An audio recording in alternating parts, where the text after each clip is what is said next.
15-aprelgacha barcha Paynet nuqtalarida yonilg'i kartasini to'ldirish 1% qilib belgilandi.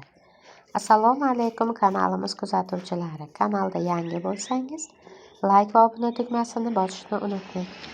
15-aprelgacha foydalanuvchilar Paynet Akfa yonilg'i kartalarini minimal 1% komissiya bilan to'ldirishlari mumkin.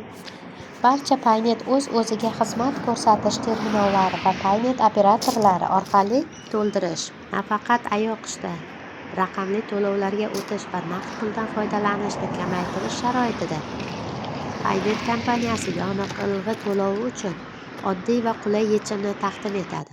Maxsus yonilg'i kartalari mijozlarga to'g'ridan-to'g'ri yonilg'i quyish shoxobchalarida kartani sotib olish va faollashtirish, shuningdek, keyingi hisob-kitoblar uchun uni darhol to'ldirish imkonini beradi. Paynetning ta'kidlashicha, hamma foydalanuvchilar ham bank kartasi yoki elektron hamyonga ega emas.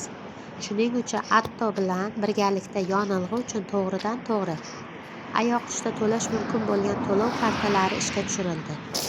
Bu to'ldirilish va to'lov jarayoni tez, qulay va hamma uchun ochiq qiladi.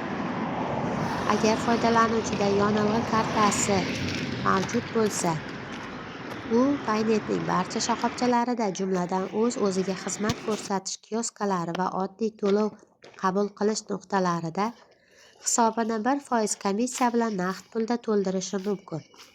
Ushbu imkoniyat naqd pulsiz to'lovlarga o'tishni soddalashtirishga qaratilgan bo'lib, yonilg'i kartalarini to'ldirishni barcha foydalanuvchilar uchun yanada arzon va qulay qiladi.